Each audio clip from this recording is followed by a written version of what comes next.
السلام علیکم ورحمۃ اللہ وبرکاتہ۔ ویلکم بیک ناظرین، بریک پر جانے سے پہلے ہم نے بات کی تھی کہ موصب بن عمیر جو ہیں وہ مدینہ پہنچ جاتے ہیں اور اسلام کی دعوت کا کام شروع کر دیتے ہیں۔ وہاں یہ اسلام کی دعوت لے کر انصار کے گھر گھر جاتے تھے اور تبلیغ کرتے تھے اور لوگوں کو مسلمان بنانے کی پوری کوشش کرتے تھے۔ ان کی اس جدوجہد میں بہت سارے لوگ مسلمان ہو گئے، ایک دو تین اور اس طریقے سے مدینہ میں اسلام کا نور ہر طرف پھیل گیا اور اسلام میں جوک در جوک لوگ داخل ہونے لگے۔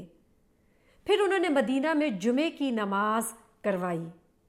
کہتے ہیں کہ یہ سب سے پہلی نماز تھی جو مدینہ میں کروائی گئی تھی اور اس کا شرف بھی موصب بن عمیر کو ہی ملا۔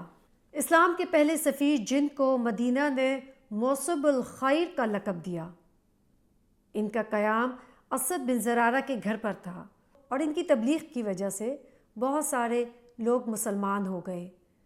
لوگوں نے کہنا شروع کر دیا کہ کیا تم جانتے ہو سعد بن معاذ مسلمان ہو گئے۔ سعد بن معاذ بہت بڑے ایک سردار تھے اور جب انہوں نے اسلام قبول کیا تو ان کے پیچھے پورا ان کا قبیلہ بھی اسلام لے آیا۔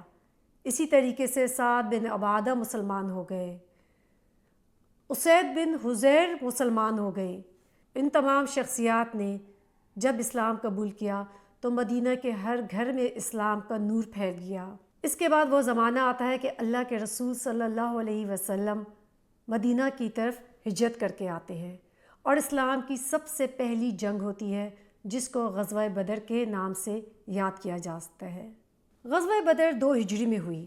اللہ کے رسول صلی اللہ علیہ وسلم جب بدر کی طرف روانہ ہوئے تو ان کے فدائیوں میں یہ قریشی نوجوان موصب بن عمیر رضی اللہ عنہ بھی شامل تھے۔ کہتے ہیں کچھ عرصے بعد غزوہ احد کا موقع آیا۔ اللہ کے رسول صلی اللہ علیہ وآلہ وسلم اس موقع پر مہاجرین اور انصار کو جھنڈے عطا فرما رہے تھے۔ ان خوش نصیبوں میں حضرت موصب بن عمیر رضی اللہ عنہ بھی شامل تھے۔ جھنڈے کا ملنا ہی ایک بہت بڑی سعادت تھی اور اس کی حفاظت کرنا اس سے بھی بڑی عظیم تر ذمہ داری تھی۔ حضرت موصب اس ذمہ داری کو خوب سمجھتے تھے، چنانچہ احد کے میدان میں آپ نے اس ذمہ داری کا پورا حق ادا کیا۔ جھنڈا موصب بن عمیر کے پاس تھا۔ مسلمانوں کے اندر ایک افراتفری مچ چکی تھی۔ موصب ثابت قدم رہے۔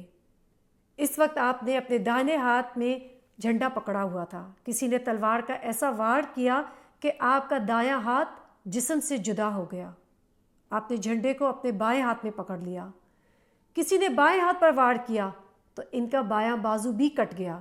اس وقت آپ یہ آیت تلاوت فرما رہے تھے جو سورہ آل عمران کی آیت نمبر 144 ہے، اور محمد صلی اللہ علیہ وسلم صرف اللہ کے رسول ہی ہیں، آپ سے پہلے بھی بہت سے رسول گزر چکے ہیں۔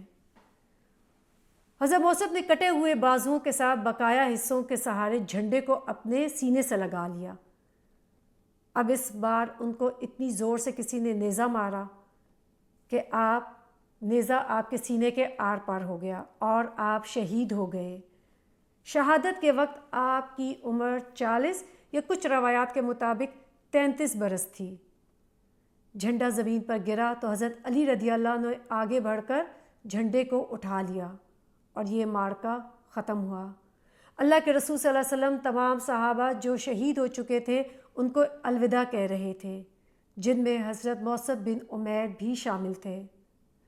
حضرت خباب بن ارت نے آنسوؤں کے ساتھ ان کو یوں نذرانِ عقیدت پیش کیا۔ فرماتے ہیں ہم لوگوں نے محض رضا الہی کی خاطر اللہ کے رسول صلی اللہ علیہ وسلم کے ساتھ ہجرت کی، اس کا اجر و ثواب اور بدلہ یقیناً اللہ تعالیٰ سے ملے گا۔ ہم میں سے کچھ ایسے لوگ تھے جنہوں نے ہجرت کا بدلہ دنیا میں بھی پایا اور کچھ ایسے تھے جن کو دنیا میں مادی فائدہ حاصل نہ ہوا۔ ان میں موصب بن عمیر شامل ہیں۔ جب ان کو دفن کرنے لگے تو کہتے ہیں کفن میسر نہیں تھا، ایک چھوٹی سی چادر تھی، جب وہ سر پر ڈالتے تو پاؤں ننگے ہو جاتے تھے اور پاؤں پر ڈالتے تو سر ننگا ہو جاتا تھا۔ اللہ کے رسول صلی اللہ علیہ وسلم کو جب خبر دی گئی تو آپ صلی اللہ علیہ وسلم نے فرمایا آپ تشریف لائیں اور اپنے پیارے ساتھی کے قریب کھڑے ہوئے اور آنکھوں سے آپ کے آنسو روا تھے۔ آپ صلی اللہ علیہ وسلم نے فرمایا مومنوں میں کچھ ایسے لوگ ہیں جنہوں نے اپنے رب کے ساتھ وعدے کو سچ کر دکھایا۔ موصب، میں نے تمہیں مکے میں دیکھا تھا، تم سے زیادہ نفیس لباس اور تم سے زیادہ خوبصورت بال کسی کے نہیں تھے۔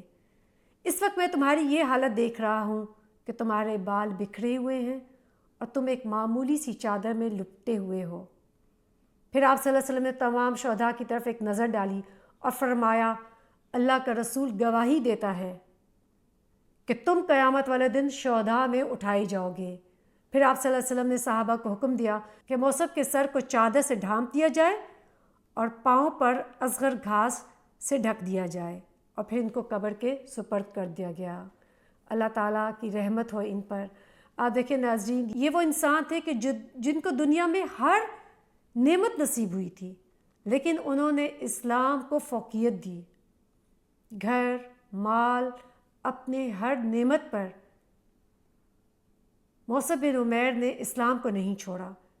اور آج کے نوجوانوں کو دیکھیں اور ان کی زندگی کا ہم جائزہ لیں اور پھر موصب بن عمیر کی زندگی کا جائزہ لیں تو ہمیں کتنا بڑا ایک فرق نظر آتا ہے کہ آج کی ہماری نوجوان نسل کن فتنوں اور شر میں پڑی ہوئی ہے۔ اللہ تعالیٰ ہمیں، ہماری اولادوں اور امت مسلمہ کے تمام نوجوانوں کو ہدایت نصیب فرمائے۔ جزاکم اللہ خیرا کثیرا۔ السلام علیکم ورحمۃ اللہ وبرکاتہ۔